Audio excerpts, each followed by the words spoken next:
Hello Dram Fam, and welcome back. Today we've got another Tomatin. Oh, I'm spoiling you.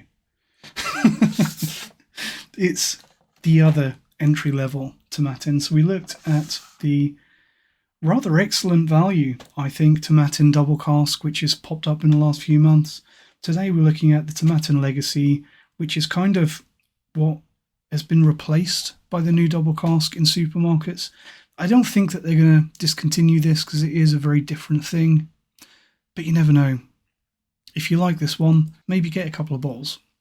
So Tomatin Legacy, in this rather more restrained, refined perhaps, classy, reserved is the word I'm going to go for. Reserved presentation compared to the new wavy Tomatin double cask in the brown box. Because nothing says refined and sophisticated and mature more than brown.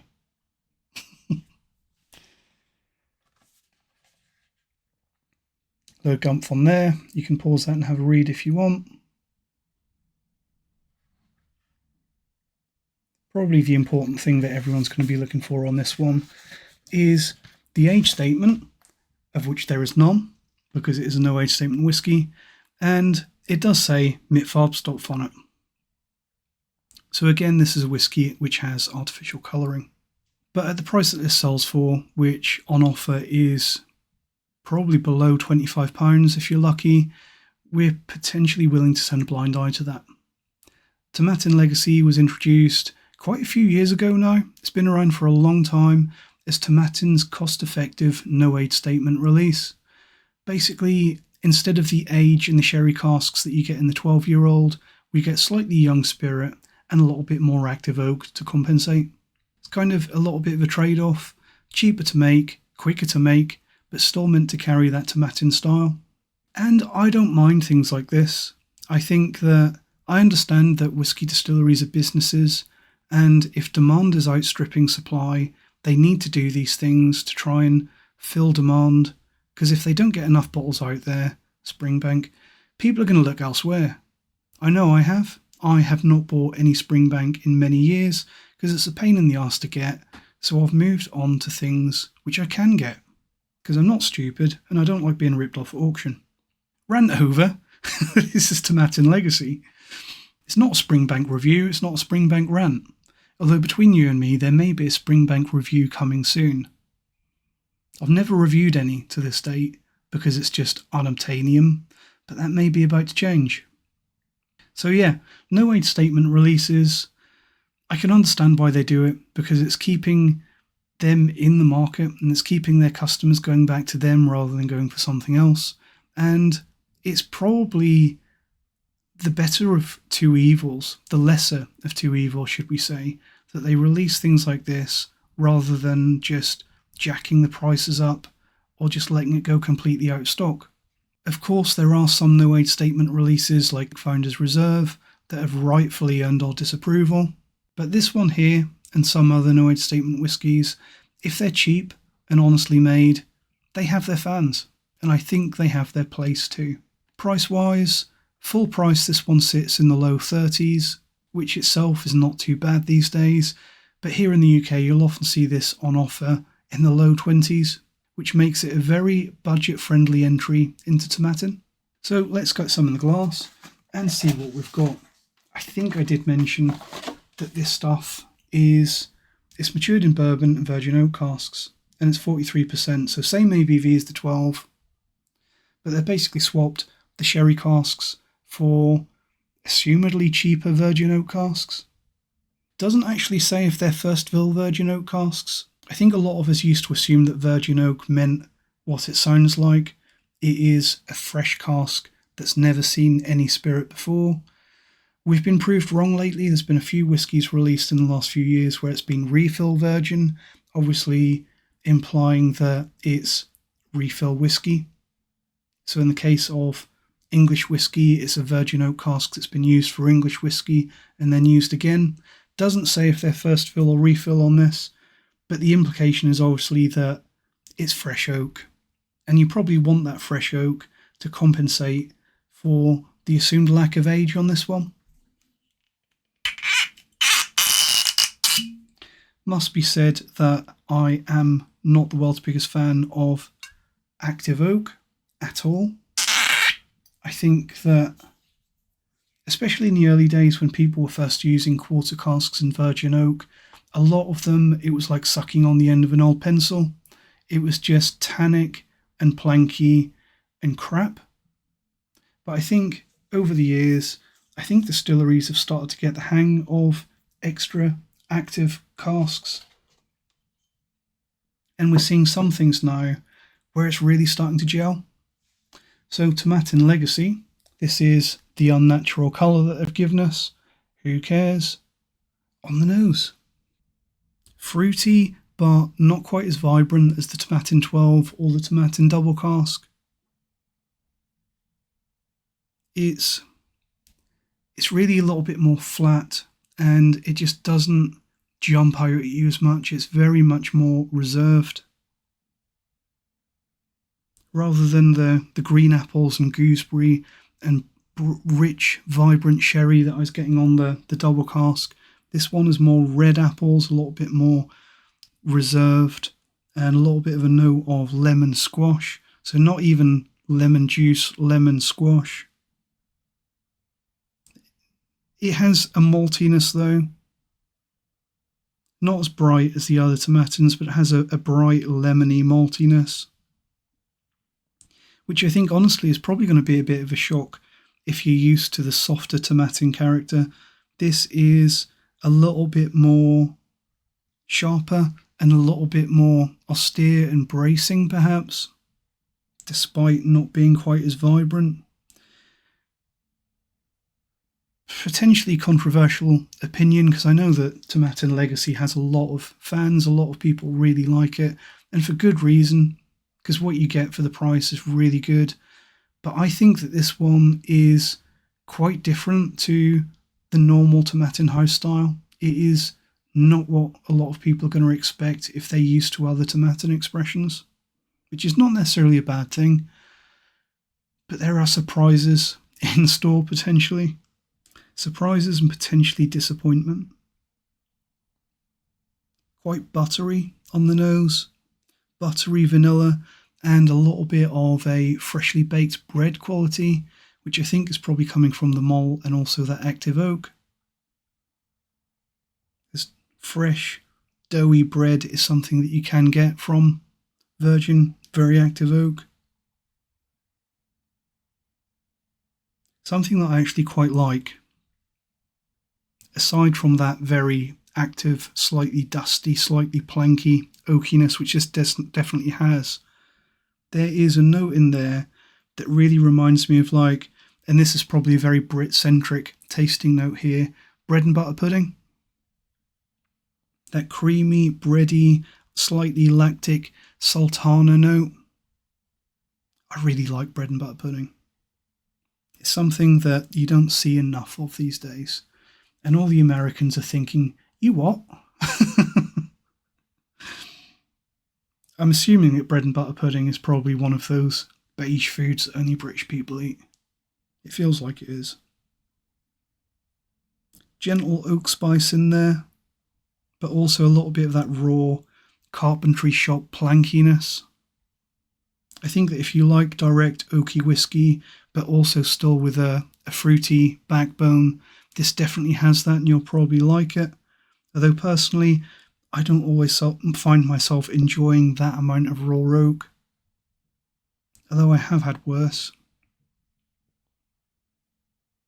Getting some leafy, faintly rubbery notes in there as well. A little bit of chamomile, which is quite pleasant. A little bit of gooseberry and honey, which is probably coming through from that Tomatin spirit.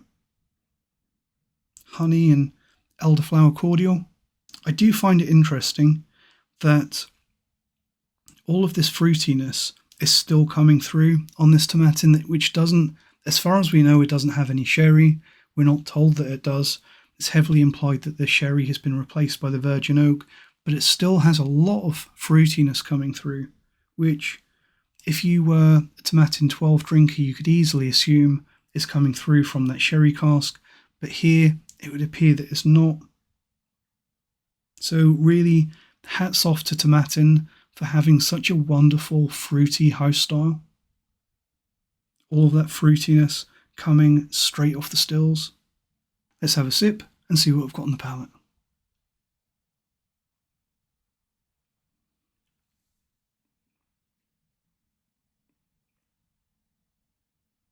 Again, quite oak forward. I think that if you're a bourbon drinker and you really appreciate bourbon, it's probably not going to be a problem to you because it probably has a similar level of oakiness to the average consumer bourbon. But it does, for a Scotch, it definitely has that slightly planky, slightly wood dusty, raw oak note. I don't think that it's over the top, it's not unpleasant, it's not astringent and just completely planky and oak spice bomb. It's not that, but it definitely, you can feel the presence of that fresh oak. I think that it definitely feels younger than the nose suggests as well. The flavours that you get on the palate, you can tell that this is definitely a young and supple whiskey. Not immature, but you can tell that it has not got that 12-year-old age statement. Other notes on the palate, I'm getting some ripe apples in there and some more lemoniness, like a lemon barley water, some fruity malt and a little bit of spice. But just when you're starting to appreciate those other things, that raw planky oak does come in again. It's just always there lurking around the corner. I think that lemoniness and the breadiness combine nicely into a really pleasant lemon cake note. I think that from that active oak, there's also a little bit of a cardboard note, which is probably not going to be to a lot of people's liking. And a slight metallic note, again, coming from the youth in this one. But I think overall, it is a simple but honest whiskey. Something that I have often found when I've been tasting this one, because I've tasted this at my leisure quite a few times before I've done this video, is that if you really hold it on your palate and give it time, give it some air and some warmth, and just hold it, because it is only a 43% whiskey and you do have to work with it. But if you do that and give it that time, you do get some lovely tart red berry notes starting to appear, which is a really nice surprise. And it just always goes to show that it is always worth taking the time with your whiskey, and that goes for any whiskey. As for the finish, let's have one more sip. I really think that the defining word on the palate of this one is going to have to be weak. There is some faint vanilla and a little bit of spice and some porridgey grain notes, but really it's very mild on the finish. It's very simple on the palate and the finish, I think. I think this is probably the most simple and straightforward and uneventful of all the Tomatin core range. And that finish in particular is mild and simple, and it is over very quickly. I think that the finish on this one is definitely not Legacy strong point. Overall though, as I said before, I think that it's really surprising in a really good way how much of the fruitiness remains without the sherry in a Tomatin. This is definitely the bourbon side of Tomatin though, both because it's got more bourbon influence than sherry, and because that virgin oak really gives it some background notes of actual bourbon. I think that it's really not just that it's been matured in the bourbon casks, but it actually reminds me at times a little bit of like a 46% Maker's Mark. And as I said before, I really think that the palate on this one and the finish are a little bit of a flavour blind spot. There are nice notes on the nose and the palate isn't bad, but there is, in my opinion, a conspicuous hole in the experience, which I think is probably the lack of sherry.